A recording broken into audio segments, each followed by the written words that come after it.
Minta maaf ya, lain dekat kampus kami ni memang sekarang dalam penyelenggaraan, so memang agak teruk sedikit lah.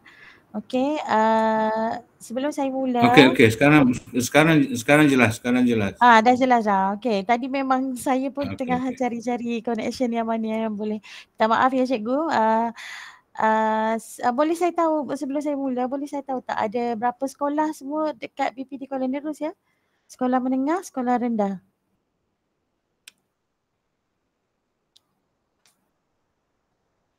Encik Zainal?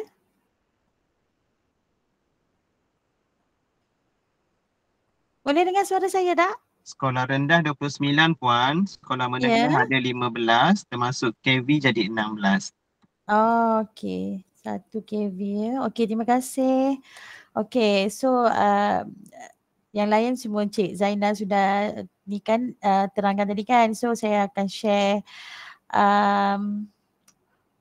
kajian tindakan yang akan cikgu-cikgu lakukan nantilah. Sekejap ya.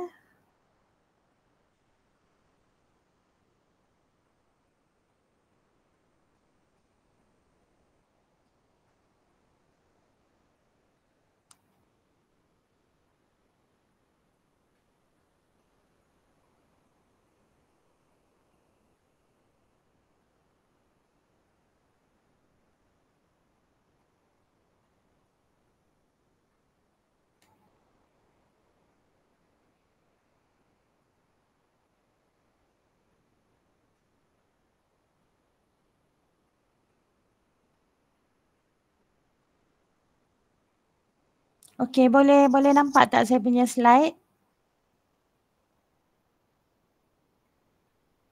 Ada nampak. Boleh nampak ya? Okey.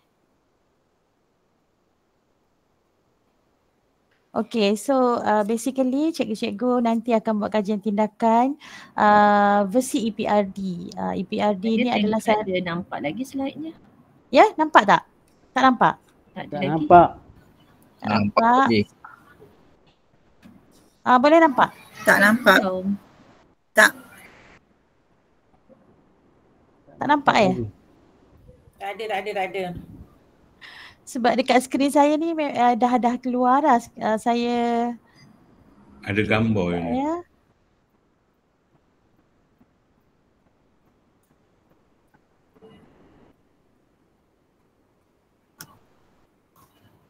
Dah ada kah? Belum nampak apa-apa. Okey. Dah dapat dah. Minta maaf ya, memang line dekat kampus kami ni agak perlahan sikit sekarang sebab dia dalam penyelenggaraan untuk upgrade. Okey, kalau cikgu tak nampak ke tak dengar ke tolong maklum kat saya sebab saya buka ni, so saya dah tak nampak dah you all punya kita punya GM tu kan. So boleh saya mula ya? Semua dah nampak ya skrin? Okey, silakan. Okey, so basically kita punya kajian tindakan yang cikgu-cikgu akan buat ni adalah versi EPRD. EPRD ni adalah salah satu department di bawah kita punya KPM lah seperti yang cikgu-cikgu tahu kan. Okey, sedikit pengenalan peranan profession keguruan, peranan guru. Semua cikgu-cikgu pun dah tahu guru sebagai ejen perubahan, which is cikgu lah akan menjadi pencetus budaya inovasi dan yang akan melahirkan generasi mampu berfikir secara kritis, kreatif dan inovatif.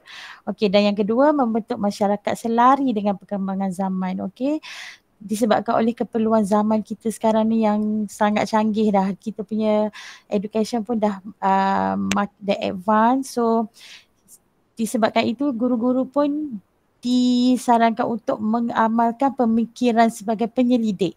Di mana guru-guru akan mengumpul dan menterjemahkan pemerhatian dan data, kena peka terhadap perubahan, sentiasa meningkatkan diri dari segi kaedah dan ilmu, sentiasa menambah baik amalan dan lebih belajar serta meningkatkan mutu kecemerlangan pendidikan, which is saya ingat pasti yang guru-guru semua dah amalkan pun dekat sekolah kan. Ini semua memang inilah tugas-tugas yang cikgu buat kat sekolah, cuma sekarang ni kita nak step up lagi untuk jalankan kajian tindakan. Okey, so kita tengok kat sini definisi kajian tindakan. Okey, sebelum saya teruskan lagi, boleh saya tanya, ada tak cikgu-cikgu yang pernah terlibat dengan kajian tindakan sebelum ni? Maksud saya yang hadir dengan saya hari ni lah, yang ada dengan saya dalam sesi kali ni, ada tak yang pernah yang terlibat dengan kajian tindakan? Pernah buatlah kajian tindakan sebelum ni? Tak ada. Tak ada respon ni maksudnya tak ada ke? Maksudnya ada ke tak nak mengaku ke macam mana? Ada Puan, ada. Ada, okey, tak apa. So kalau yang dah ada tu kita refresh lah ya. So sebagaimana cikgu tahu definisi kajian tindakan dalam konteks pendidikan sebab kita adalah pendidik kan. Okey, kajian tindakan adalah satu kajian berbentuk inquiry refleksi diri. Okey, yang dilakukan oleh pengamal pendidikan, guru atau pendidik sebagai penyelidik dalam situasi sosial mereka sendiri. Kalau cikgu tengok kat sini kita ada gambar rajah ni, pengamal, guru, and then kita ada situasi sosial pengamal kita tu. So kita ada 4 situasi lah, perhati, refleksi, rancang, kemudian tindakan. Okey. Minta maaf Puan, Ya, ya. paparan slide tak berubah sekarang ni. Oh, sekarang ni duduk dekat mana ni? Masih dekat peranan guru ke? Yang Slide pertama. 1 lagi. Sekarang saya dah Dekat tak tajuk. nampak ya? Macam mana? Slide 1 sebab Puan Masih dekat tajuk? Ya. Sebab Puan okey, buat okey. extension view, jadi Puan je nampak yang paparan tu, kami nampak yang file asal PowerPoint. Okey. Tak apa, saya tukar. Alright. Okey, sekarang ni saya dah pergi. Okey, tadi saya share pasal apa? Slide yang kedua, profession keguruan, peranan guru tadi sedikit, and then sekarang saya dekat slide ketiga. Dah boleh nampak ke sekarang? Boleh. Nampak ya yang slide definisi kajian tindakan? Semua boleh nampak slide yang sekarang saya dekat slide ketiga lah, definisi kajian tindakan.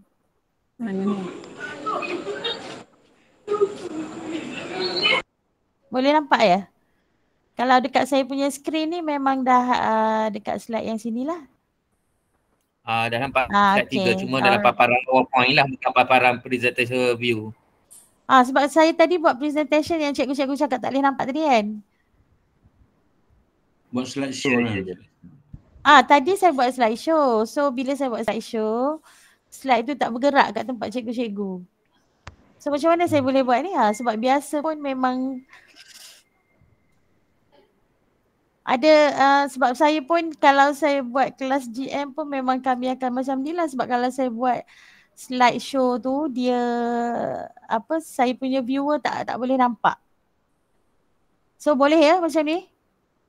Okey lah, Boleh boleh besarkan turunkan. sikit paparan Puan. Tapi tulisan kecil sangat lah, tak nampak nak baca. Sekejap ya. Slide ni nanti kita akan beri juga ya kepada cikgu-cikgu semua. Okey. Sekejap.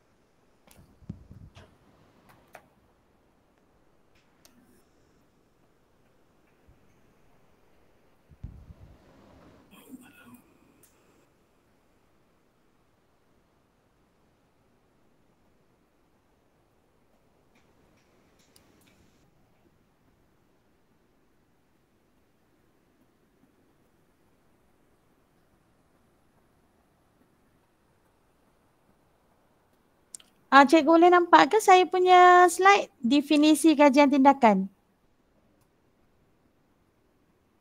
Ada. Okey.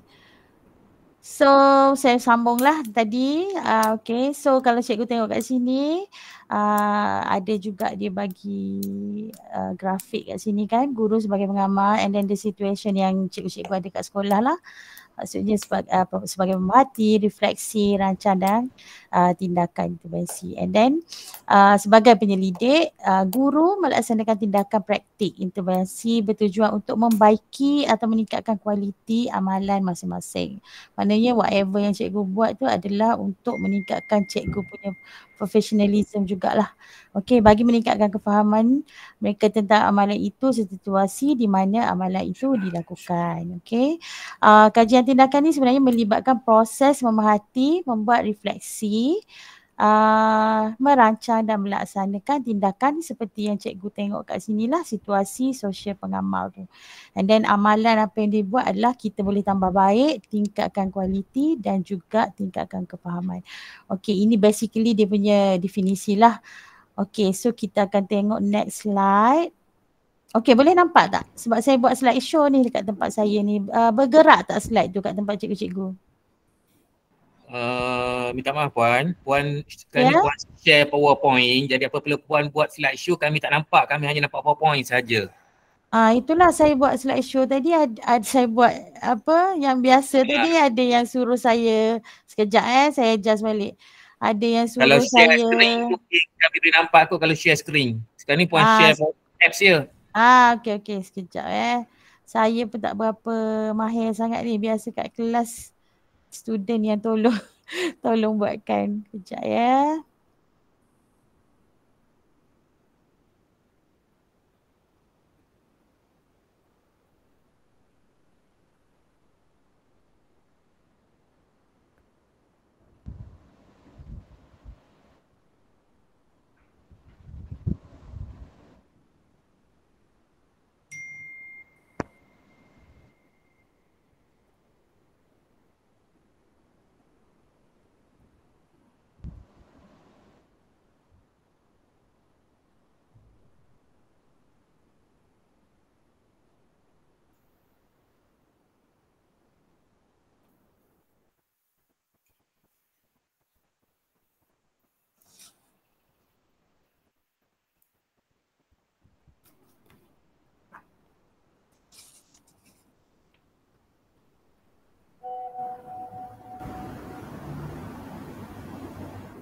Oh macam ni ke? Betul ke ni?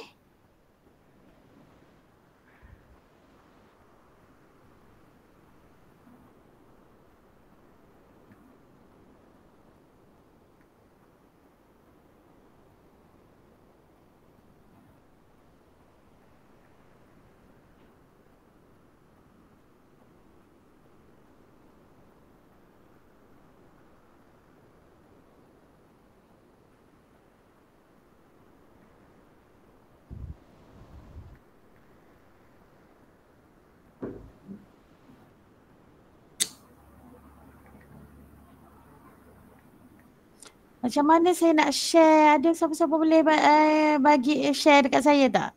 Macam mana saya nak share, nak bagi nampak full screen ni? Sebab saya dah cari kat tempat saya punya ni tak jumpa lah sebab sebab kalau ini memang saya share lah. Kalau saya share dia keluar macam ni, tapi kalau saya buat slide show kat tempat saya punya ni dia akan kecil kan, cikgu-cikgu cakap nampak kecil kan. Kalau saya buat slide show nanti tak bergerak kan? Ya. Cara Puan slide show tu cuba pilih full share screen, bukan share apps ya.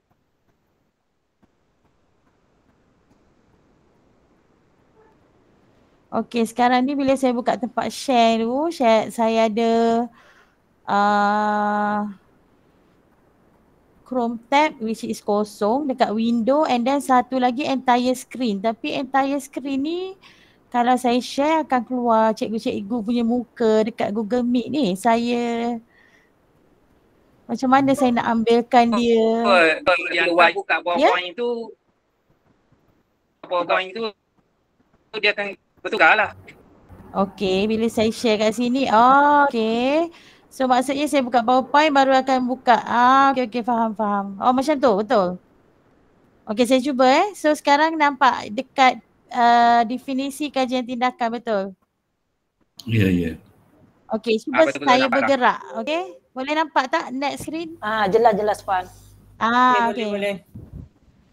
So sorry sangat sebab saya memang biasa apa-apa ni kalau dalam kelas kita dengan student tolong kan. Minta maaf ya cikgu-cikgu dalam menunggu lama tadi. Okay, so definisi basically cikgu-cikgu pun semua dah tahu kan. Okay, so this is supposed to be kita punya sesi interaktif lah. So saya nak tanyalah cikgu-cikgu sebab ada yang dah biasa buat kajian tindakan sebelum ni. Apa yang cikgu faham dengan apa maksud kajian tindakan tu sebenarnya?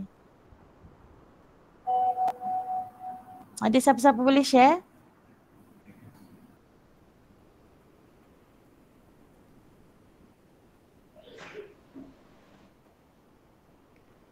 Tak ada, tak apa. Okay. Kita tengok balik lah. Okay, basically inilah definisi dia. Kajian yang berbentuk inquiry refleksi kendiri. Maknanya cikgu akan reflect kepada cikgu sendirilah.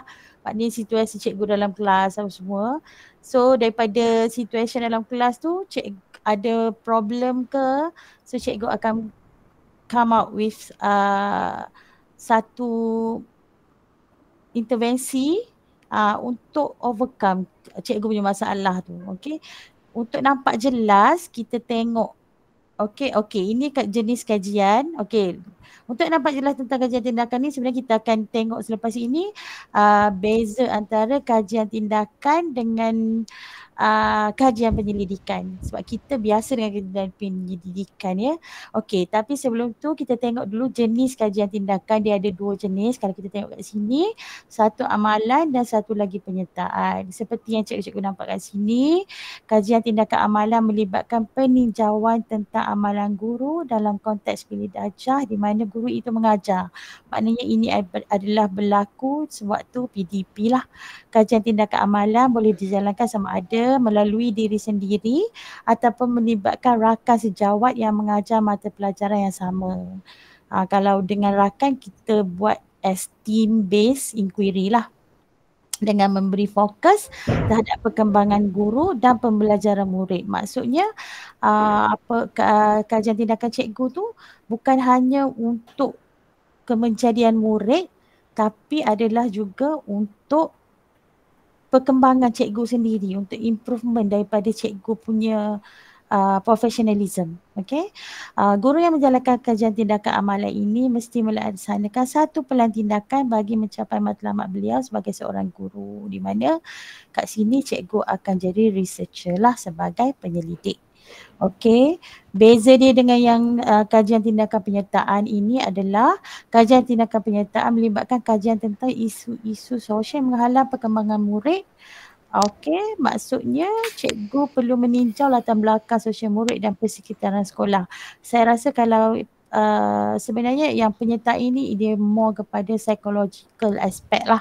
Okay, kalau yang kajian tindakan amalan ni, ini adalah untuk cikgu punya PDP dalam kelas kan.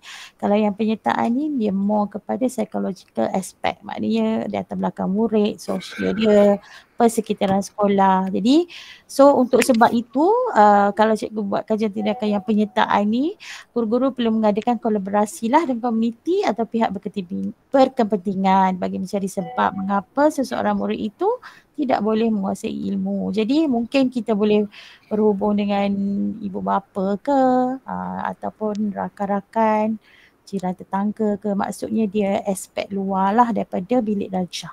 Okey, apabila faktor yang menghalang murid itu dikenal pasti, lepas kita dah dapat tu, barulah guru-guru boleh melaksanakan program untuk mengubah cara hidup murid.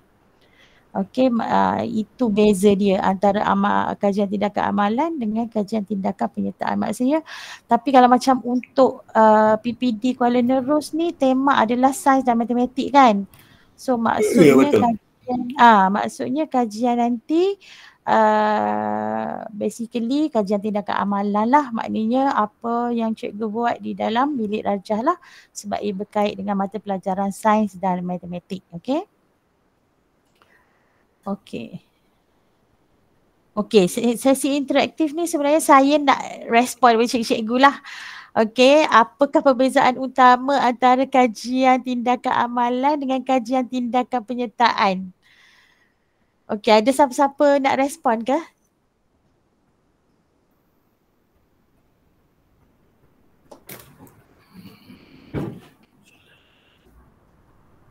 Tak ada? Tak apalah kalau tak ada. So basically seperti yang saya cakap tadi lah, okay, yang amalan tu adalah untuk PDPC di dalam kelas. Sementara penyertaan itu adalah dia more kepada psychological aspect. Apa aspek yang menyebabkan murid tu, pelajar tu tak boleh belajar dengan baik. Dia tak boleh nak terima apa ataupun mungkin dia behavior dia dalam kelas ke benda-benda yang menjurus kepada psikologi lah. Okay. Okey, kat sini baru kita nak tengok perbezaan antara kajian tindakan dengan kajian penyelidikan. Kerana biasanya sebelum ni kajian kita biasa terdedah dengan kajian penyelidikan, and then kajian tindakan ni agak baru jugalah bagi kita kat Malaysia. Tapi baru-baru pun saya rasa dah beberapa tahun dah. Kan dah dalam 5-6 tahun lepas pun dah mula adalah kajian tindakan ni. Okey, kita akan tengok perbezaan dia antara mengikut aspek. Okey, kalau kajian tindakan ni tujuan dia adalah untuk menambah baik amalan PDP sendiri. Sedangkan kalau untuk penyelidikan tu adalah untuk menghasilkan dapatan ilmu baru. Itu beza dia. Maknanya tindakan ni adalah untuk guru-guru sendirilah, untuk guru-guru punya improvement, untuk student cikgu sendiri. Okey, so reka bentuk dia pun berbeza. Maknanya berdasarkan refleksi sendiri. Sedangkan kalau penyelidikan dia ditetapkan. Prosedur dia tu memang dah tetap dah. Dia dah kekal sepanjang kajian. Tapi kalau untuk kajian tindakan ni boleh diubah sesuai mengikut keadaan atau situasi cikgu-cikgu lah. Okey, untuk kajian literature pula, literature review yang biasa kita adalah dalam penulisan penyelidikan ni. Okey, kalau untuk kajian tindakan tidak menjadi keutamaan lah. Tapi mesti ada jugalah sedikit. Bila cikgu menulis nanti, mesti ada sedikit kajian literature. Untuk macam kita just background lah apa kita punya kajian ni, kenapa kita nak buat kajian, things like that lah. Okay, sedangkan kalau kajian penyelidikan ni memang keutamaan lah untuk kejadian dia punya kajian literature ni. And then nanti kalau cikgu nak menulis, kalau kajian literature ni usually kita akan ambil 3 tahun ke belakang. Maknanya sekarang kita 2023, 22, 21, mungkin 2020 lah boleh. Kecuali untuk model ke ataupun untuk filosofi ke, itu tak apa dah. Sebab itu kita tak ada yang baru kan. Itu memang dah bertahun-tahun lepas. Tapi kalau untuk yang sebagai rujukan kita untuk buat kajian ni, dia mesti 3 tahun yang terbelakang lah. Okey, persampelan maksudnya sampel nanti bila menulis, cikgu akan ambil murid sendiri sebagai kita punya partisipan lah. Okey. Sedangkan kalau penyelidikan dia ada teknik persampelan dia sendiri. Okey, pendekatan dia beza dia, kajian tindakan dia induktif. Okey, kalau penyelidikan dia deduktif teori.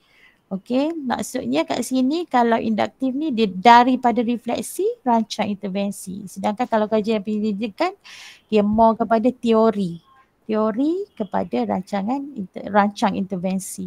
Itu beza dia. Kalau kita akan daripada refleksi cikgu sendiri di dalam kelas, tapi kalau kajian penyelidikan tu dia adalah daripada teori yang dah ada sebelum ni. Okey. Untuk analisis data pula, okey, sama je. Okey, dia ada sama ada cikgu boleh buat kualitatif atau kuantitatif, terpulang secara statistik. Kalau untuk kajian tindakan adalah deskriptif sahaja. Okey, secara statistik deskriptif sahaja. Tetapi kalau untuk kajian penyelidikan dia adalah statistik deskriptif dan intervensi. Okey, itu beza dia. Okey, untuk laporan kajian pula menggunakan bahasa formal. Kalau kajian tindakan tu kita akan guna bahasa formal lah. Yang senang difahami lah maknanya. Tapi kalau kajian penyelidikan dia ada bahasa teknikal, maknanya dia ada bahasa dia tersendiri. Maksudnya mungkin contohnya kalau macam matematik pun dia ada kan, sains pun dia ada term-term dia sendiri kan. Itu maksud dia, okay. Alright. So ini adalah seksi interaktif, saya rasa kita skip sajalah. Okay. Ini pun sama lagi dia punya perbezaan lah antara kajian tindakan dan penyelidikan. Actually semua ni adalah maklumat untuk cikgu tahulah dengan lebih detail lah apa kajian tindakan, aspek dia dari segi persimpulan macam ni. Kalau kajian penyelidikan itu supaya nanti bila cikgu menulis, cikgu buat kajian tu maknanya kita tak tersasar, maknanya kita buat tu betul kajian tindakan, bukan kita buat kajian penyelidikan. Okay, persimpulan tadi memang dah ada dah. Okay, pengkaji adalah cikgu sendiri, guru-guru sendirilah sebagai pengkaji penyelidik. Kalau kajian penyelidikan dia tak semestinya guru, maknanya siapa-siapa je boleh buat kajian. Tak semestinya. Tapi kalau kajian tindakan memang khas cikgu-cikgu yang akan menjadi penyelidik. Okey. Okey, pendekatan tadi dia dah beritahu. Ulang lagi sekali, refleksi kepada rancang intervensi, teori kepada rancang intervensi dan intervensi. Okey, kalau untuk intervensi cikgu boleh ubah suai je mengikut keadaan ataupun situasi berdasarkan refleksi sendiri dan kemajuan pembelajaran murid. Maknanya sepanjang cikgu melakukan kajian tu, cikgu boleh buat perubahan mengikut situasi cikgu lah. Maknanya sebab kita based on pelajar kita sendiri. Jadi hanya cikgu yang tahu situasi pelajar, jadi cikgu lah yang boleh buat at any time, boleh ubah je. Ikut keperluan, okay? Okay, so yang kalau kita tengok yang akhir sekali aspek kat sini outcome tu, untuk kajian tindakan adalah untuk menghasilkan amalan alternatif, menyelesaikan masalah dan bagi menambah baik amalan sendiri di bilik darjah dan kemajadian murid. Okey, dapatan tidak boleh digeneralisasi kerana berpaksikan kepada refleksi guru. Maknanya kita sendiri dan murid kita sendiri. So kalau untuk murid lain mungkin lain pula. Mungkin kita boleh ubah intervensi tu. Mungkin cikgu sama-sama cikgu matematik. Okey, seorang mengajar kelas 2 amanah, seorang lagi cikgu mengajar kelas 2 bijak kan. So situasi cikgu kat kelas 2 amanah ni mungkin berbeza dengan boleh guna intervensi yang sama tapi boleh diubah suai juga mengikut situasi murid dalam kelas yang berlainan lah. Sebab yelah kadang-kadang kita dalam kelas tu kan dia murid-murid lain kan, maksudnya masalah pun dia lain, so kita approach dia ikut masalah dia. Okay, ini seksi interaktif juga, saya skip saja. Okay, yang ini okay, cadangan ini adalah perbandingan lagi, masih perbandingan. Kalau cadangan kajian ni cadangan hendaklah berdasarkan kepada dapatan tindakan sendiri dan bagaimana untuk menambah baik amalan sendiri di masa akan datang. Maknanya cikgu bagi cadangan tu masa kita buat kesimpulan tu kan, di akhir pada penulisan tu cadangan kita tu adalah untuk menambah baik diri kita. Tapi kalau penyelidikan tu cadangan dia tu adalah untuk menyumbang kepada bidang ilmu tersebut. Katalah dia buat numerasi. So dapatan dia, cadangan dia tu adalah untuk secara keseluruhan lah untuk bidang yang dia kaji tu. Okey, kalau kita tengok contoh kat sini, okey, pengkaji mencadangkan apakah perancangan masa depan untuk diri sendiri yang boleh ditambah baik bagi meningkatkan lagi kualiti pengajaran diri sendiri. Itu untuk kajian tindakan. Kalau untuk kajian penyelidikan pula, pengkaji mencadangkan apa yang boleh dilaksanakan dalam bidang pendidikan untuk meningkatkan kualiti pendidikan secara umum.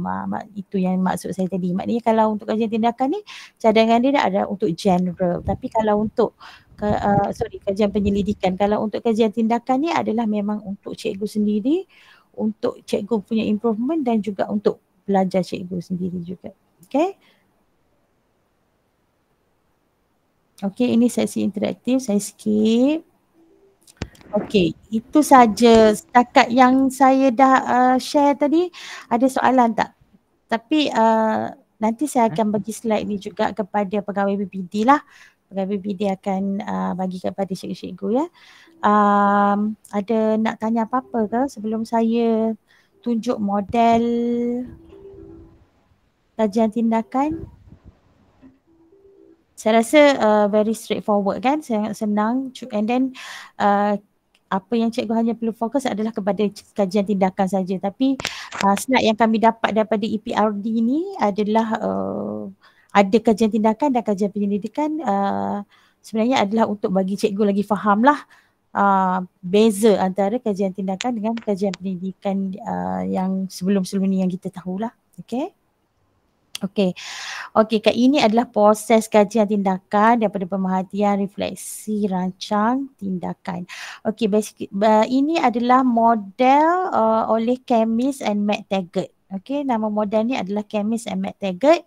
Okey, and then untuk pengetahuan cikgu-cikgu juga, model ni dia ada beberapa model. Sekejap ya, saya share teruslah. Lala dah tunjuk yang model ni.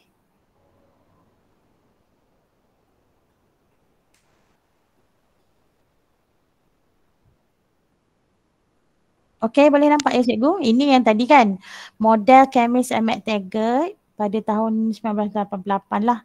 Maksudnya kenapa dia berulang-ulang ni? Okey, sebab contohnya katalah cikgu-cikgu dah buat sekali pemerhatian, refleksi, lepas tu rancang, lepas tu kita dah ambil, cikgu-cikgu dah ambil tindakan tapi masih tak capai hasil yang dikehendaki. Jadi kita akan ulang kitaran kedua. Okey, yang biru ni kitaran yang kedua. Okey. Tetapi katakanlah cikgu-cikgu dah kitaran pertama ni cikgu dah capai dah apa yang cikgu nak, so kita boleh stop kat situ saja. Okey, kat sini dibagi berulang kitaran 2 dan kitaran yang seterusnya jika perlu. Okey, so maksudnya tak semestinya kita kena buat ikut ni sebab model ni tunjuk ada sampai 2 sampai 3, kita pun kena buat macam tu. So kita perlu buat asas dulu ya, pemerhatian, refleksi, rancang dan tindakan. Okey, jika objektif tercapai dah selesai lah. Tapi kalau tak tercapai teruskan lagi kepada kitaran 2.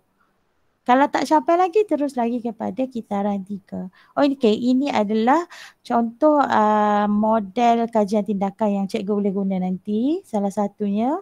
Yang ini model kajian tindakan Sommer. Okey. Sommer ni pada tahun 1989 juga. Okey, ini adalah dia punya flow dia. Okey, kena pasti masalah ataupun fokus kajian kita, kemudian kumpul data, analisis data dan bentuk hipotesis, rancang pelan tindakan, laksanakan pelan tindakan, kumpul data untuk mengesan perubahan, menganalisis dan menilai putaran yang seterusnya. Okey. So maksudnya kat sini, okey, untuk kajian tindakan ni memang kita akan ada pre-test dengan post-test lah. Okey, sebab itulah kalau kat sini pun dia ada dah collect data sekali, lepas tu collect data lagi sekali kan. Maksudnya collect data yang first ini adalah pre. Okey, and then yang ini adalah post. Okey. Yang ini model Stringer tahun 2004 baru lagi, bermula dengan reka bentuk, lepas tu mengumpul data, menganalisis data, menyampaikan hasil dan mengambil tindakan. Okay, basically model dia ni lebih kurang saja. Okay, model Elliot ni agak panjang sedikit. Boleh nampak ke cikgu model Elliot ni? Dia daripada mengenal pasti idea awal, lepas tu mencari fakta dan analisis, pelan umum, pelan dia pun ada langkah 1, 2, 3. Lepas tu dilaksanakan. Lepas tu langkah tindakan 1, langkah pelaksanaan dan kesannya. Jelaskan sebarang kegagalan, semak semula. Basically apa yang saya boleh cakapkan adalah sebenarnya model kajian tindakan ni lebih kurang sama sahaja. Ada sedikit-sedikit sahaja perbezaannya. Yang ini model kajian tindakan John Elliot. Okay. Ada lagi sebenarnya selain daripada itu adalah Lewin tahun 1946. Yang itu pun biasa digunakan untuk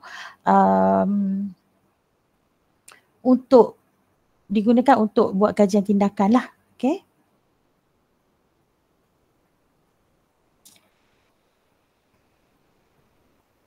Okey, kita tengok pula untuk pelaporan kajian tindakan. Saya akan tunjuk dulu lebih kurang and then lepas ni saya akan tunjukkan format dia lah.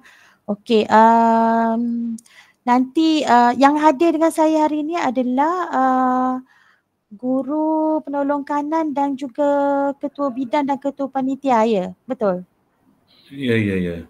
Sebab nanti cikgu-cikgu yang akan sampaikan kepada rakan-rakan di sekolah kan. Okey, so kita tengoklah ini adalah pelaporan kajian tindakan ni. Dia sebenarnya tak mempunyai format yang khusus, tetapi disebabkan nanti cikgu-cikgu kita dah masuk kolokium nanti, pertandingan nanti. So pemenang tu akan dibawa ke pertandingan di peringkat kebangsaan. So pertandingan ke peringkat kebangsaan tu adalah mengikut format EPRD. So that is why untuk JPNT ni memang kita terus minta cikgu-cikgu tulis buat tu kajian tindakan tu dalam berbentuk format EPRD supaya nanti senanglah cikgu tak payah tukar-tukar kan. Kalau kita nak buat suka hati kita nanti later kalau telah ada rezeki cikgu menang, terpaksa nak kena tukar ikut format EPRD. So senang kita terus kepada format EPRD lah. Okay. So basically ini adalah dia punya apa yang kita nak kena adalah dalam kajian pelaporan kita nanti ya. Okay. Tajuk, pengenalan, okay, demografi sekolah dan murid. Lepas tu ini adalah yang keempat ini adalah pelaksanaan kajian tindakan, pemerhatian, isu dalam bilik darjah dan naratif, okey, refleksi terhadap pemerhatian, kemudian merancang. Di sini cikgu akan menetapkan objektif yang cikgu ingin capai dan juga metodologi untuk mencapai objektif tersebut. Nanti saya akan sharekan selepas ni metod ada cara yang cikgu boleh gunalah. Okey, bertindak laksanakan intervensi yang diperihalkan dalam metodologi. Maknanya bertindak tu cikgu guna metod tu untuk jalankan cikgu punya kajian tindakan. Okey, pemerhatian selepas tindakan dijalankan. Lepas tu refleksi sama ada cikgu akan tulislah sama ada dah capai ke, tak capai ke, and then merancang balik. Katalah tak capai, cikgu nak rancang balik lah apa yang perlu ditambah baik supaya objektif cikgu tercapai. Lepas tu dan seterusnya bertindak jika perlulah. Ini kalau so yang penting ini semua ini masih dalam tajuk kira chapter 4 lah, pelaksanaan kajian tindakan. Okey, setahu saya untuk chapter 1 to 3 ni cikgu dah kena mula sediakan. Okey. Alright, and then akhir sekali adalah kesimpulan. Okey, kalau kita tengok, okey, ni adalah detail apa tajuk yang cikgu akan tulis. Macam mana? So, apa yang kriteria dalam tajuk ni mestilah menggambarkan subjek dan skop kajian. Tak boleh gunakan singkatan. Okay.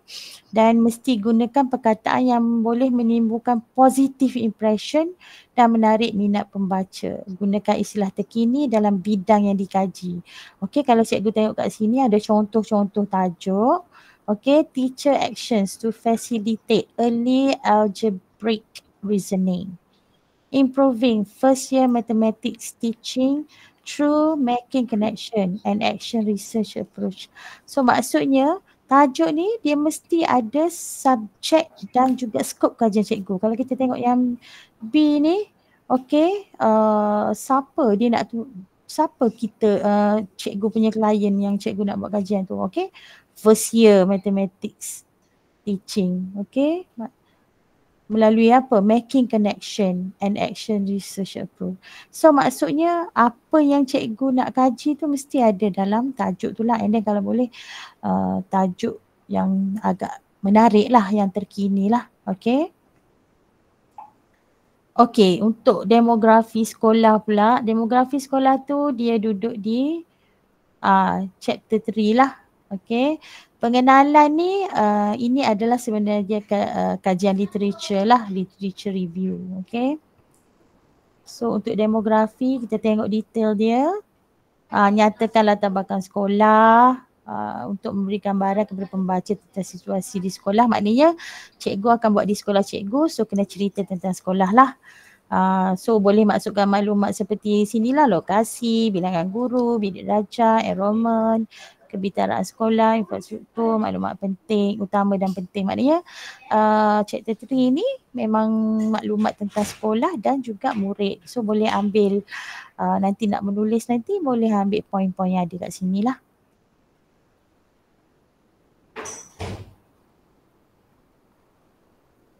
Okey, ni dia nak kita sesi interaktif lagi. Boleh skip ya, kalau ada cikgu-cikgu yang berminat nak bagi respon untuk soalan ni. Okey, kalau ditanya kat sini, bolehkah anda memulakan kajian tindakan dengan menentukan objektif kajian tanpa pemerhatian lebih dahulu? Bolehkah? Kalau kita tengok flow kat sini, okey, sebelum kita buat objektif, kita mesti perhatikan dulu isu dia kan. Apa isu, apa permasalahan yang cikgu-cikgu nak overcome, yang kita nak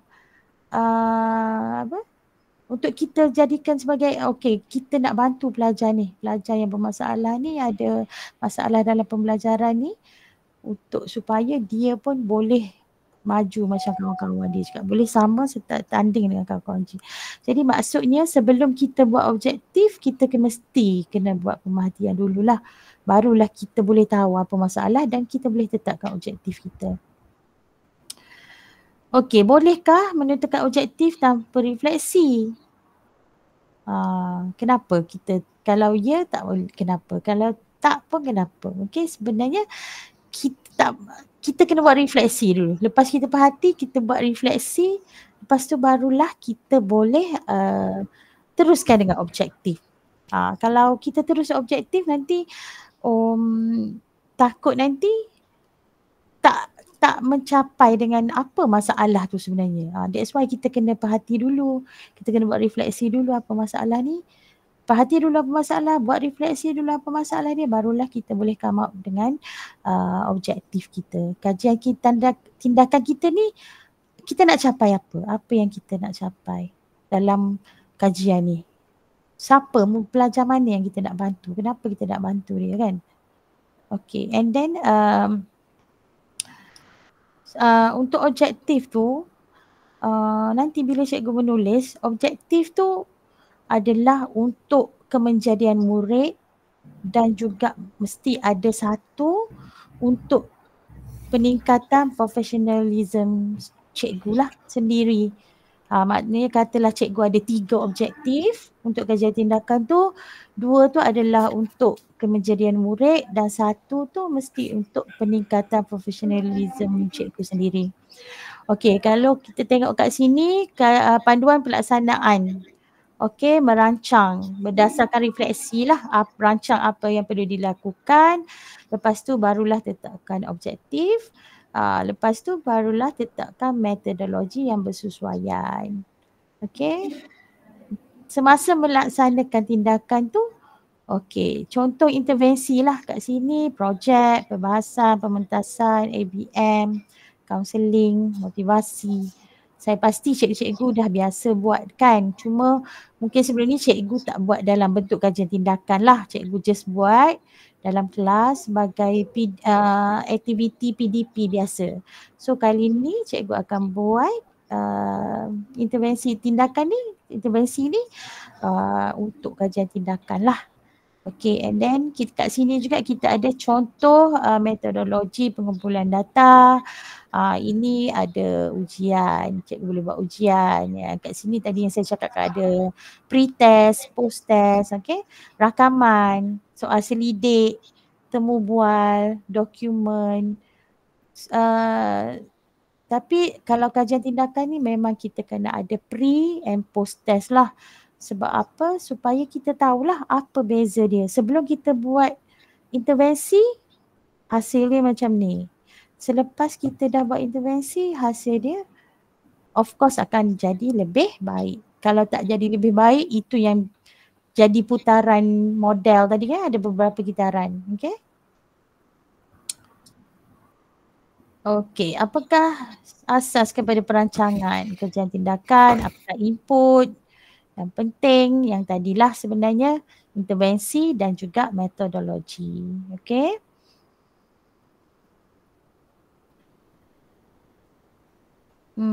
Apakah asas soalan yang sama? Okey, laksanakan tindakan, contoh intervensi.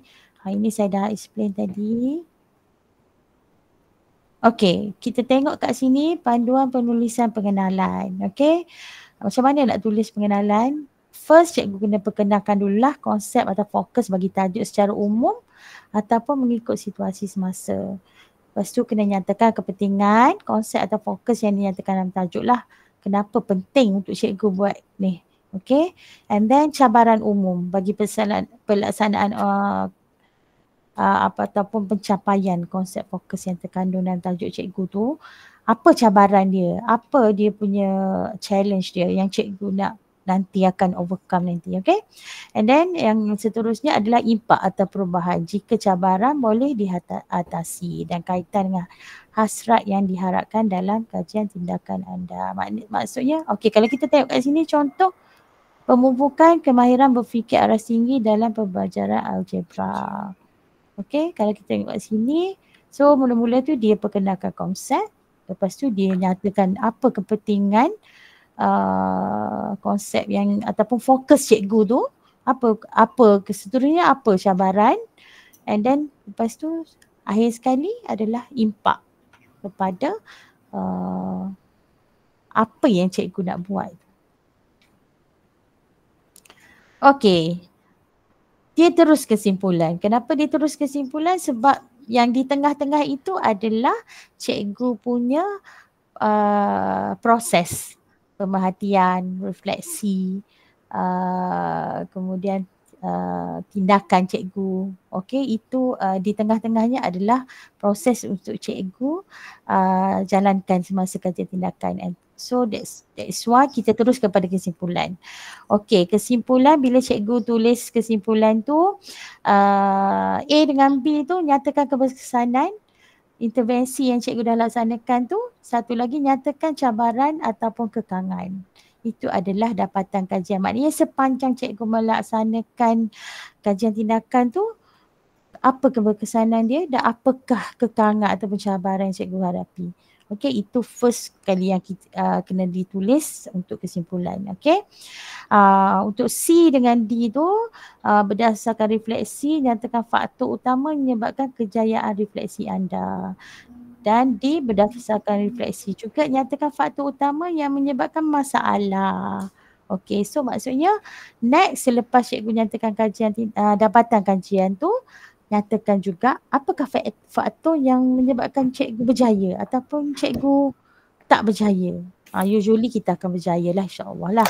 Kalau yang sebelum-sebelum ni yang dah pernah buat dengan saya yang tahun lepas, memang kebanyakan semua kajian tindakan tu akan berjaya lah di akhirnya sebab cikgu yang kenal pelajar cikgu kan, apa masalah dia semua. So kita approach ikut dia punya keperluan. Okey, dan akhir sekali dalam kesimpulan tu cadangkan langkah yang cikgu-cikgu sendiri perlu lakukan untuk improve lagi, dan siapa lagi yang boleh bantu cikgu. Mungkin rakan sejawat ke, ataupun mungkin sokongan daripada pihak pentadbir ke. Okay. Alright. Okay, itu saja. Ada soalan ke? Sebelum saya sharekan dengan cikgu-cikgu format penulisan dia.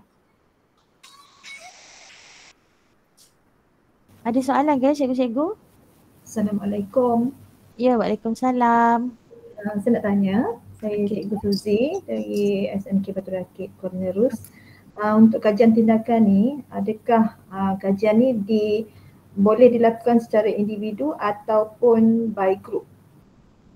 Okey, kalau ikut penerangan daripada JPNT yang kami dah terima sebelum ni, dia ada kategori individu, dia ada kategori grup. Maksudnya kalau cikgu nak buat seorang pun boleh, kalau nak buat dalam kumpulan pun boleh. Okay, saya tambah sikit lah. Ya. Untuk pertanyaan Cikgu Suzy tu, kategori peserta yang pertama individu prasekolah, individu sekolah rendah, individu sekolah menengah, kumpulan sekolah rendah dan kumpulan sekolah menengah. Jadi 3 peserta terbaik akan mewakili PPD masing-masing lah, insyaAllah. Okey, Cik Suzy boleh? Ustaz, jangka masa kajian tindakan ni diberi nama mana untuk buat satu kajian? Nanti saya akan sharekan taklimat yang saya dapat tadi lah, insyaAllah. Okay. Ada slide untuk ni. Okay, terima kasih. Okay. Sila Puan. Okey, boleh saya teruskan? Dah tak ada soalan lain ke? Okey, saya share. Okey, boleh cikgu-cikgu boleh nampak ke? Panduan template penulisan kajian tindakan.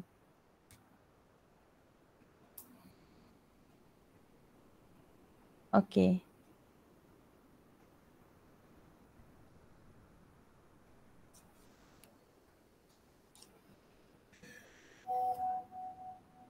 Okey, ini adalah panduan penulisan kajian tindakan mengikut format EPRD lah, walaupun dinyatakan dalam slide sebelum ni yang saya present tadi bahawa tak ada format yang khusus, namun begitu untuk kita punya kajian tindakan ni kita akan guna format EPRD lah, disebabkan oleh alasan yang saya nyatakan tadi lah, bahawa nanti pemenang akan dibawa bertanding di peringkat kebangsaan, di mana di sana akan menggunakan format EPRD. So senang kita terus guna format EPRD lah. Bermula dengan tajuk. Okey, kat sini pun dia dah share dah.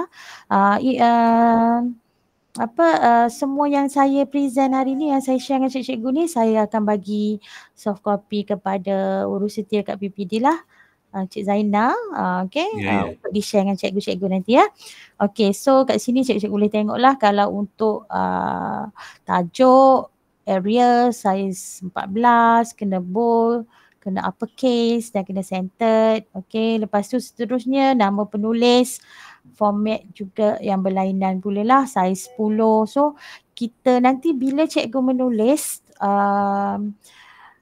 minta cikgu observe lah format ni supaya senang lah, tak perlu Kak Aida bila tu? Masuk bila tu dia ada situ 2 orang kan ni. Okay. Okay, maksudnya nanti bila cikgu menulis tu terus ikut format ni supaya nanti bila proses editing tu lebih senang lah kepada editor untuk buat ni, sebab kita dah ikut betul-betul kan. Okay, lepas tu tulis nama, penulis utama, penulis bersama, institusi, alamat email, and then abstract. Okay, abstract ni basically adalah pengenalan secara ringkas lah kepada kajian tindakan tu. Maknanya untuk kita, kalau cikgu masih ingat tadi ada 5 chapter kan, daripada chapter 1 sampai chapter 5 tu. So kita masukkan sedikit-sedikit lah. So biasanya abstract ni ditulis dalam 100 patah perkataan. Tapi kat sini dia tak nyatakannya. Biasanya abstract ni dalam 100 perkataan, dalam 100 perkataan. Okay, untuk summarizekan the whole cikgu punya penulisan lah. Okay, so dia nanti cikgu menulis, cikgu ikut je lah format ni sebab saya akan share lah ini format ni kan. And then kata kunci tak lebih daripada 5 kata kunci, dan biasanya kata kunci ni juga adalah mesti ada di dalam kita punya tajuk lah. Dalam tajuk cikgu-cikgu tu. Okay. Okay, bermula dengan pengenalan. Okay. Kena bold, saiz 12. Ini semua guna font Arial ya. Okay. And then kalau cikgu perasan kat sini kan, dia tak ada indent kat sini kan. Bila menulis ni dia tak ada indent, dia terus just start di tepi macam tu je. Dia tak ada indent walaupun dia paragraf baru.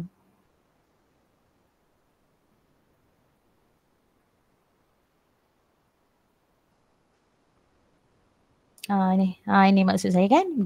Ini dah paragraf baru tapi dia tak ada indent. Maknanya kita just start di tepi lah, kita just follow apa yang dia nak lah, apa yang EPRT nak.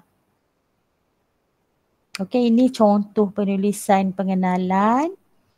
Okay, 2.0 fokus kajian. Okay, fokus kajian, tulis kajian, objektif kajian dan soalan kajian.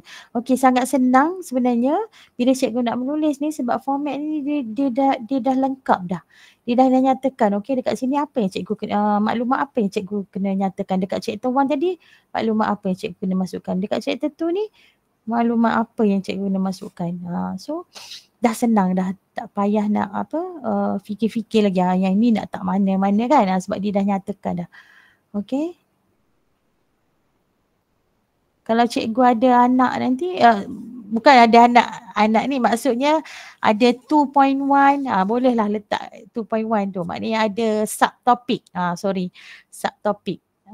Okay, so boleh letak 2.1, 2.2 macam tu lah. Okay, seterusnya kaedah kajian. Chapter 3, kaedah kajian, method, apa yang cikgu nak gunakan. Okay, kat sini jugalah cikgu kena nyatakan model apa yang cikgu nak guna. Model kajian tindakan yang mana yang cikgu akan guna sebagai rujukan untuk cikgu laksanakan kajian tindakan tu. So sebenarnya model tu bukan hanya ada 5 tu saja yang saya tunjuk tadi, ada lagi yang lain. Kalau cikgu Google tu, cikgu type je kat situ model kajian tindakan. So cikgu akan boleh tengok pelbagai bentuk. Tapi actually sebenarnya dia lebih kurang je sebenarnya. Kalau kita tengok satu-satu, dia punya step tu almost the same, ada sedikit perubahan di sana sini. So terpulang pada cikgu. So bila cikgu dah pilih model yang itu, bila cikgu jalankan kajian tu, maknanya cikgu kena follow step dalam model yang cikgu pilih tu lah. Okay.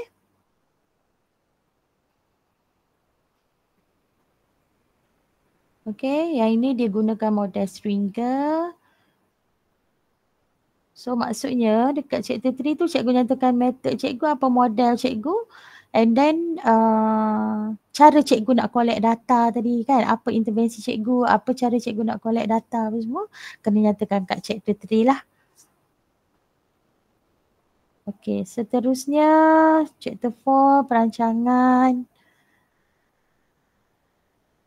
Okey, kat sini penceritaan untuk mengatasi isu yang dikenal pasti berdasarkan teori atau rangka kerja tertentu dalam literature. Maknanya perancangan ni kat sinilah cikgu kena, bila cikgu buat cikgu punya step-step tu mesti follow model yang cikgu dah pilih tu lah.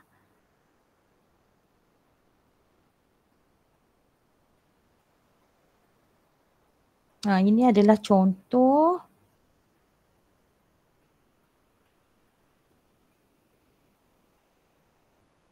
Kat sinilah cikgu boleh masukkan bukti apa yang cikgu dah buat dengan pelajar-pelajar. Contohnya katalah cikgu buat ujian sebagai cikgu punya cara pengumpulan data.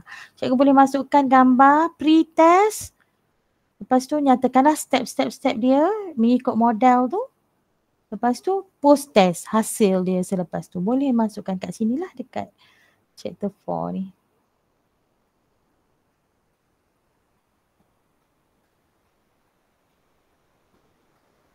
Okey, yang kelima, tindakan dan pemerhatian. Penjelasan terperinci tentang cara pelaksanaan cikgu.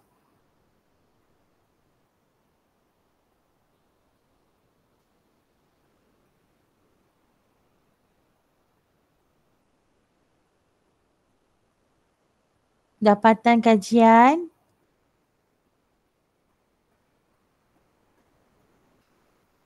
Kalau slide yang saya tunjuk tadi hanya ada 5 saja kan, sampai kesimpulan tu dah maknanya chapter 5 yang kelima, tapi kat sini untuk EBRD ni dia lebih terperinci lah. Untuk setiap tu dia nak dia ada headline tersendiri.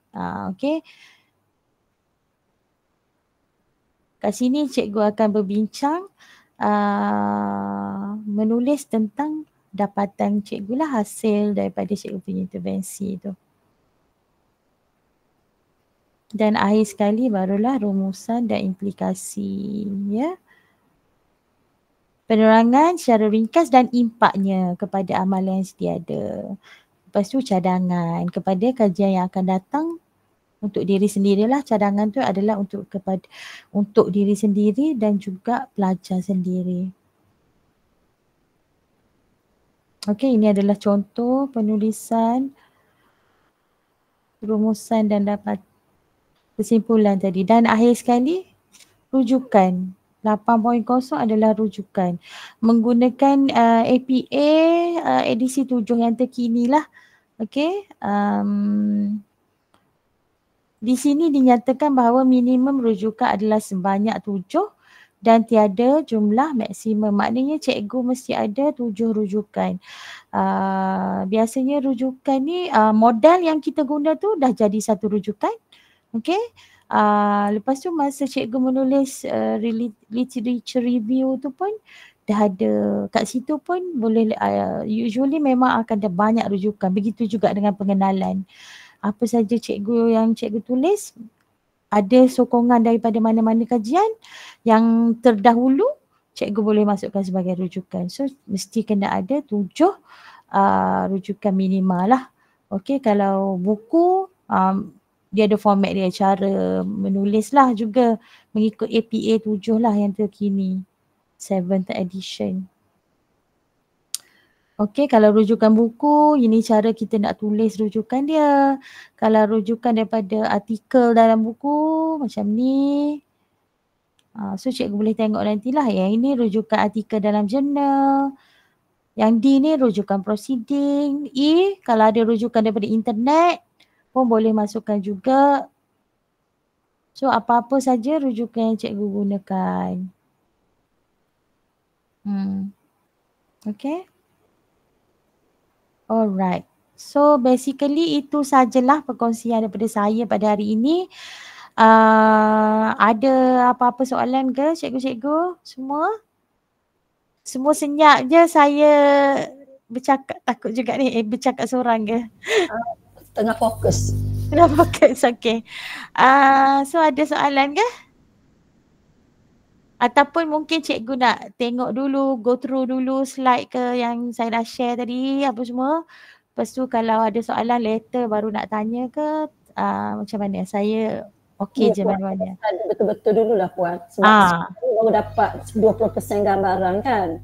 Ya betul. Jadi bila kita study balik, tengok balik, sebab macam kita pun macam ada isu, cuma tak tahu macam mana nak persembahkan.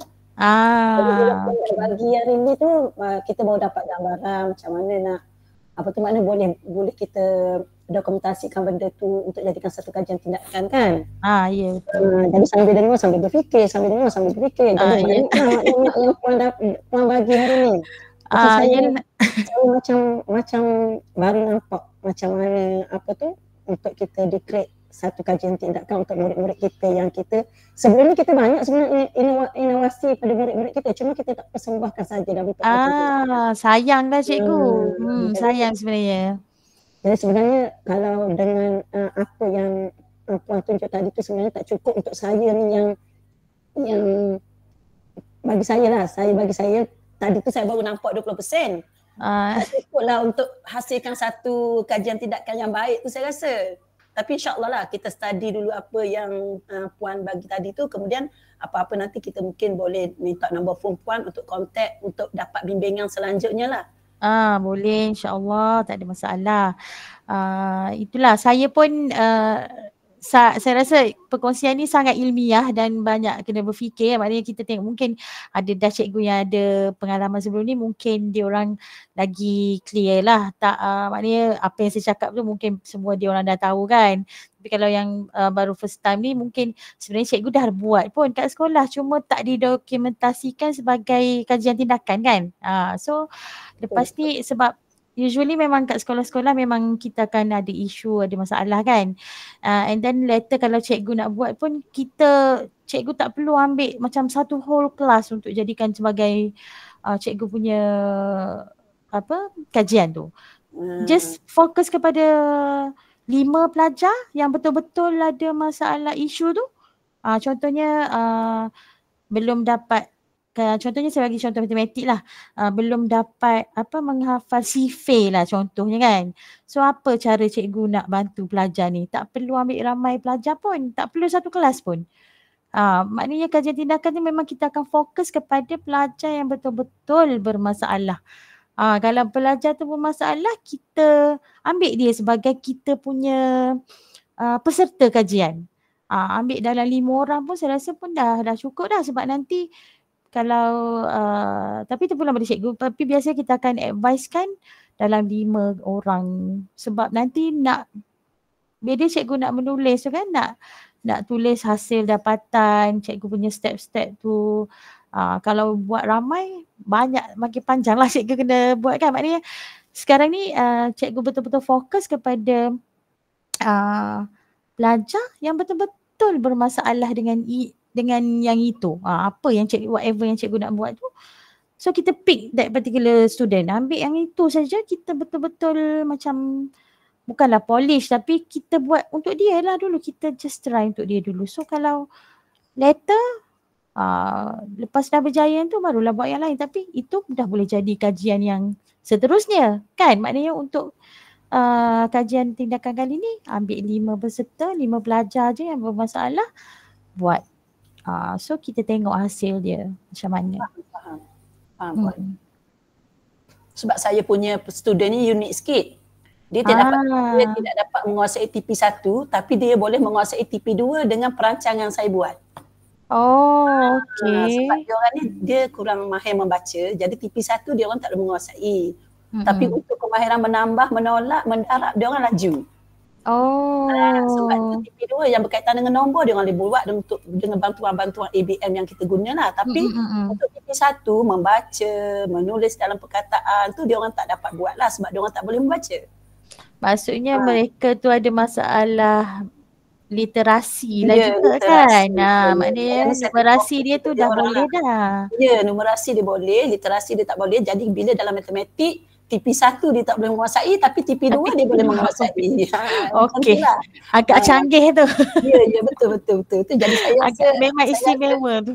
Ya, betul. Tapi kita akan rasa seronok bila dia sebenarnya dia aktif dalam TP2 ni. Kita menambah, menolak, saya menggunakan kaedah-kaedah, pelbagai kaedah. Jadi bila Puan cerita tadi tu, saya baru nampak gambaran bahawa kaedah-kaedah yang saya buat untuk mereka ni sebenarnya boleh buat satu kajian tindakan. Ya, betul cikgu, betul. Kadang-kadang cikgu sebab itu saya kata cikgu-cikgu ni sebenarnya kadang-kadang dah buat, cuma tak didokumentasikan kan. And then orang kata tak ikut step yang sepatutnya lah kan. Tapi cikgu dah buat dah. Itulah. So saya rasa tak ada masalah lah kot untuk cikgu-cikgu buat dekat sekolah nanti kan. InsyaAllah lah.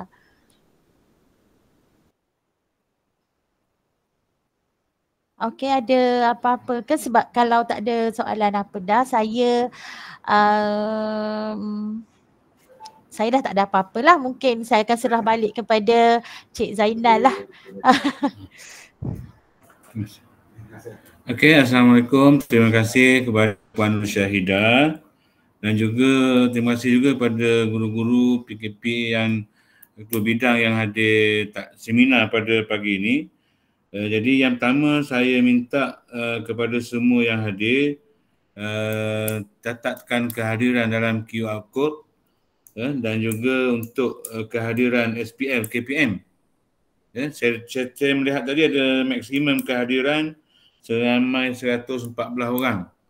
Sekarang ni ada tinggal 102. Okey. Kemudian selepas ini diharapkan guru-guru PKP ketua bidang yang hadir akan membuat in-house training di sekolah-sekolah bermula daripada esok sehingga kepada bulan Ogos. Ataupun perlu saya beri taklimat yang saya dapat daripada Rustia tadi untuk makluman kepada guru semua. Kalau perlu saya cuba terangkan sedikit kalau masih belum dapat dia punya ni. Kejap ya. Assalamualaikum. Ustaz Zainal. Ya, saya. Better kongsi sikitlah slide yang kita telah share tu, terutama tindakan yang perlu dibuat oleh sekolah selepas ini. Okey, tak ada masalah. Terus share dulu Boleh share dengan kawan saya cuba ni sebab tak ada teknikal sini. Takut tak keluar. Okey, sekejap ni ya. Okey. Okey, bila macam ni macam mana nak share ni ya? Cikgu Faisal, macam mana saya dah buka slide ni tapi nak share ke dalam grup ni? Saya tekan share dia tak ada. Okey. Okey, kejap. Kejap ya.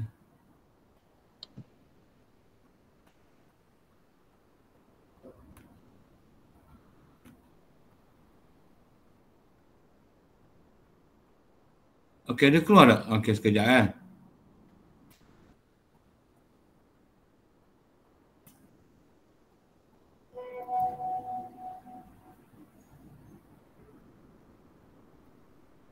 Hello, Assalamualaikum.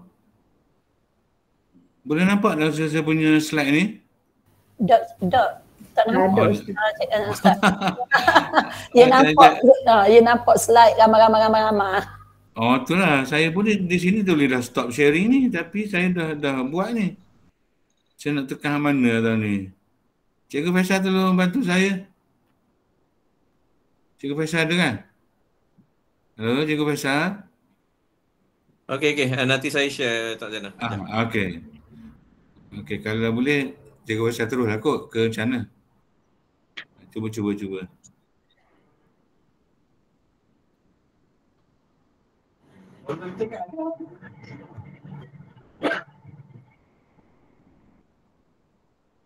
Okey, nampak tak? Oh, dia tengah. Okey. Okey, boleh. Boleh nampak? Boleh. Okey, boleh. Okey. Tak apalah, saya teruskanlah. Nampak. Okey, Cikgu Faisal silakan. Terima kasih. Okey, Tuan. Okey, jadi saya ringkaskanlah sebab kita pun dah menghampiri pukul 1. Okey, jadi salah satu objektif kita membuat seminar pembudayaan kajian tindakan di peringkat daerah dan juga peringkat negeri. Okey, yang pertama sekali kita nak memperkasakanlah ketua panitia berkaitan dengan perkara nombor 4 dan juga perkara nombor 5 lah. Okey. Jadi apabila kita buat seminar kajian pemberdayaan kajian tindakan pada hari ini, yang pertama sekali kita telah mendapat satu perkongsian, satu ilmu daripada pensyarah IPJ telah kita jemput tadi. Dan selepas ini maknanya pihak sekolah boleh mengadakanlah PLC di peringkat sekolah untuk berkongsi dengan guru-guru yang lain. Okey. Dan dalam masa yang sama kita juga telah cover berkaitan dengan perkara yang kelima iaitu kajian tindakan itu sendiri. Okey. Jadi kita mengharapkanlah daripada penerangan dan perkongsian yang telah berlaku pada hari ini, kita mengharapkan bukan hanya ketua panitia yang hadir pada hari ini, Okey, tetapi kita dapat memastikan, maknanya terutamanya penurunkanan pentadbiran dapat memastikan semua ketua panitia di peringkat sekolah masing-masing dia ada wujud ataupun dia menjalankan kajian tindakan, sekurang-kurangnya ada wakil lah bagi setiap panitia tu. Okey. Dan bila di peringkat negeri, di peringkat PBD nanti, kita mengharapkanlah sekolah dapat menghantarlah wakil daripada bidang yang telah kita tetapkan untuk mewakili daerah Kuala Nerus. Okey, dan insyaAllah akan berlakulah, kita mengharapkan bila sekolah, semua sekolah menghantar penyertaan, akan adalah pemilihan di peringkat PBD. Jadi bila berlaku pemilihan, akan adalah yang terbaik yang akan mewakili PBD Kuala Nerus. Okey, seterusnya, okey, ini objektif dia seperti yang saya ceritakan tadi, memberi kesedaran kepada sekolah tentang kepentingan menjalankan kajian tindakan, membudayakan kajian tindakan dan memberi peluang kepada peserta baru. Okey, maknanya kita mengharapkan ada peserta baru pada tahun ni. Okey, untuk menyertai kolokium atau persidangan di peringkat PBD, peringkat negeri dan seluruhnya peringkat kebangsaan. Okey. Okey, jadi Kuala Nerus kita ialah pada dalam bidang sains matematik. Okey, jadi untuk tahun ni kita fokus pada bidang sains matematik. Tetapi pelaksanaan di peringkat sekolah kita terbuka sebenarnya. Okey, terbuka kepada semua panitia. Okey. Tapi untuk mewakili ataupun menghantar penyertaan ke peringkat PPD, kita mengharapkan bidang sains matematik daripada Kuala Nerus, daerah Kuala Nerus. Okey. Seterusnya, senarai fasilitator yang akan bersama dengan peserta-peserta terpilih bagi Kuala Nerus, iaitu bagi setiap kategori itu kita akan pilih 3 penyertaan. So maknanya ada 15 penyertaan oleh di Kuala Nerus. Okey. Yang akan dibimbing oleh Dr. Suzana dan juga Puan Nur Syahidah binti Ibrahim. Okey. Sekejap Cik Faizal. Minta maaf ya mencelah. Nama saya tu Nur Syahidah binti Syahrin sebenarnya. Ada kesilapan teknikal tu. Oh, yang ni pun saya dapat daripada ya betul. Memang Cik Wan Najib Wangkaruri dia saya dah maklumkan. Terima kasih. Okey, terima kasih Puan. Kita akan kematin yang terpilih lah. Okey, jadi saya tak perlu nak jelaskan pautan. Okey, yang ni kita mengharapkanlah. Okey. Yang pertama sekali, seminar daripada seminar yang berlaku pada hari ini yang telah dikongsikan oleh pensyarah kita, fasilitator kita. Kita mengharapkan tindakan daripada sekolah untuk melaksanakanlah ladap di peringkat sekolah bagi memastikan pembudayaan kajian tindakan dan inovasi ini berlaku di sekolah. Dan seterusnya, bila dah ada kajian tindakan yang dibuat oleh guru-guru kita di sekolah, kita akan buka pendaftaran, okey, di peringkat PPD. Okey, maknanya semua sekolah di Kuala Nerus bagi bidang sains dan matematik dapat menghantarlah penyertaan di peringkat PPD. Dan Google Form ni insyaAllah akan disediakan oleh GPN iaitu di unit TMK pada 5 hingga 19 Ogos nanti. Okay? Kita akan buka pendaftaran pada 5 hingga 19 Ogos dan pendaftaran ini bersama dengan sedikit orang kata info berkaitan kajian ataupun latar belakang kajian yang akan dilaksanakan oleh guru nanti. Okay. Jadi bila dah ada pendaftaran awal, okay, dan kita mengharapkanlah ada penyertaan lebih daripada 15 lah. Kalau kurang daripada 15, maknanya setakat waktu lah kita boleh hantar. Tapi kita mengharapkan lebih pada 15. So maka akan berlakulah pemilihan peserta yang terbaik untuk Kuala Nerus yang mewakili Kuala Nerus. Okey, jadi untuk pemilihan ni kita akan serahkan kepada BPD untuk membuat pemilihan iaitu di antara 20 Ogos hingga 3 September iaitu selepas selesai sahaja pendaftaran ditutup pada 19 Ogos. Okey, jadi bila berlaku pemilihan, kita akan ambil 3 peserta bagi setiap kategori. Kita ada 5 kategori. Okey, so setiap kategori kita akan pilih 3 yang terbaik untuk setiap daerah bagi setiap kategori itu. Maknanya ada 15 penyertaan. Dan 15 peserta inilah yang akan diberi bimbingan oleh pensyarah yang telah kita lantik tadi. Itu ada 2 orang pensyarah tadi kan. Okey, iaitu di antara 10 September hingga 15 Disember. Ini jakaan yang kita akan buat lah. Okey. Dan seterusnya, kolokium kajian tindakan akan dilaksanakan pada Januari 2024, insyaAllah pada pertengahan ataupun akhir Januari 2024. Okey. Seterusnya, okey, yang ni saya rasa tak perlu nak dia lebih kurang yang tadi lah. Okey. Saya tak perlu nak tekankan. Okey. Okey, cuma saya nak remind balik lah dari segi kategori peserta. Jadi untuk tahun ni kita masukkan individu prasekolah. Okey, kalau dulu kajian tindakan dan inovasi prasekolah ni dia bergerak secara berasingan. Jadi dengan kerjasama yang telah kita putuskan di peringkat JPN bersama dengan IPG dan juga BPD, kita masukkan kategori individu prasekolah pada tahun ini. So maknanya peringkat PBD nanti kita akan ada 3 peserta terbaik bagi setiap kategori ini akan mewakili PPD masing-masing. Okey. Okey, yang ni yang seperti saya katakan tadi lah. Maknanya peserta bila mendaftar tu kita akan minta beberapa info ataupun latar belakang kajian yang akan dilaksanakan bagi memudahkan PPD bersama dengan fasilitator untuk membuat pemilihan peserta-peserta yang terbaik untuk mewakili daerah masing-masing. Okey. Jadi untuk tahun ni, untuk maklumatlah, kita akan insyaAllah akan mendapat sumbangan daripada Yayasan Guru Tun Hussein On. Okey. Bagi hadiah iringan iaitu wang tunai. Okey, insyaAllah pada tahun ni ada hadiah iringan iaitu wang tunai yang akan disumbangkan oleh Yayasan Guru Tun Hussein On. Okey, insyaAllah kita akan berusaha untuk mendapat bajet berkenaan lah. Okey, yang kedua saya nak berkongsi iaitu dari segi format pembentangan. Okey. Jadi untuk makluman, penulisan artikel terbaik tidak termasuk pembentangan. Okey. Okey, tidak termasuk pembentangan. Jadi pembentangan ni kita untuk tahun 2024 nanti pada kolokium nanti, setiap peserta yang terpilih nanti dia akan membuat pembentangan dalam format 3-minute pitching. Okey.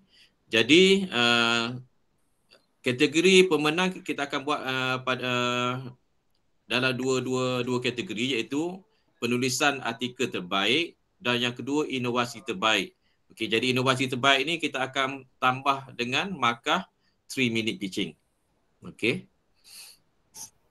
Okey, itu saja perkongsian untuk secara keurusetiaan dan juga perjalanan kita untuk kolokium kajian tindakan dan inovasi pada tahun 23 dan 24 nanti. Okey, itu saja perkongsian daripada saya. Terima kasih Tuan Faisal di atas perkongsian ini. Alhamdulillah kita sudah sampai penghujung dan saya juga mengucapkan terima kasih kepada fasilitator kita Puan Nur Syahidah bin Syahrin. Mudah-mudahan segala perkongsian ini akan dapat dimanfaatkan dan insyaAllah segala bahan-bahan yang Nur Syahidah kirim kepada saya nanti dan juga bahan daripada Jabatan Pendidikan Terengganu akan saya forwardlah ke sekolah-sekolah di daerah penerus insyaAllah. Dan QR code masih ni ke? QR code ada yang ni? Semua dah scan ke QR code? QR code tadi, tolong scan semula. Takut ada yang terlepas kot. Okey, saya share balik ya QR code, takut ada yang ni tak sempat tadi. Okey, saya rasa boleh dah tutup Ustaz Zainal. Kita tutup dulu. Sambil-sambil tu siapa yang dah selesai pendaftaran tu boleh left lah. Siapa yang belum kena scan dululah. Okey, terima kasih Ustaz Zainal, terima kasih Puan. Cik Faisal, saya nak tanya, saya tak boleh memang tak ada kehadiran SPL KPM untuk saya ni. Sekolah mana cikgu? Tak ada, saya Puan Syahidah daripada IPG Puan Syahidah. KPM ya. Puan Syahidah, untuk Puan Syahidah nanti kita akan bagi pautan kepada PSC nanti. Sebab saya try masuk yang ni tak boleh. Sebab yang ni dia guru-guru di Terengganu saja. Dia punya nanti kita akan share kepada Puan Syahidah nanti. Terima kasih. Melalui Dr. Zah nanti insyaAllah. Terima kasih. Terima kasih sama juga dengan saya pun tak dapat ilmu. Sama-sama. Okay, terima kasih semua. Okay. Kita akhiri dengan surah Al-Asr. Bismillahirrahmanirrahim.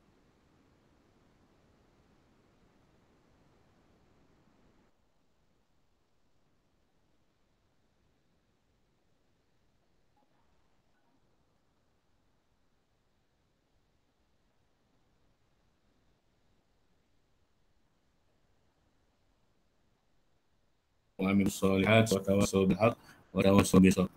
Okay, Assalamualaikum. Salam, terima kasih semua.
Dok jadi pun gimana ni? Mana ni Cik Tan? Tak ni. Cuma bila katakan tak mudah bicara, tidak boleh diterima dan menjadi ceria. Jika yang berkuasa atau agensi berkaitan atau mengisi aplikasi sembah.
Semua dah selesai ke cikgu-cikgu?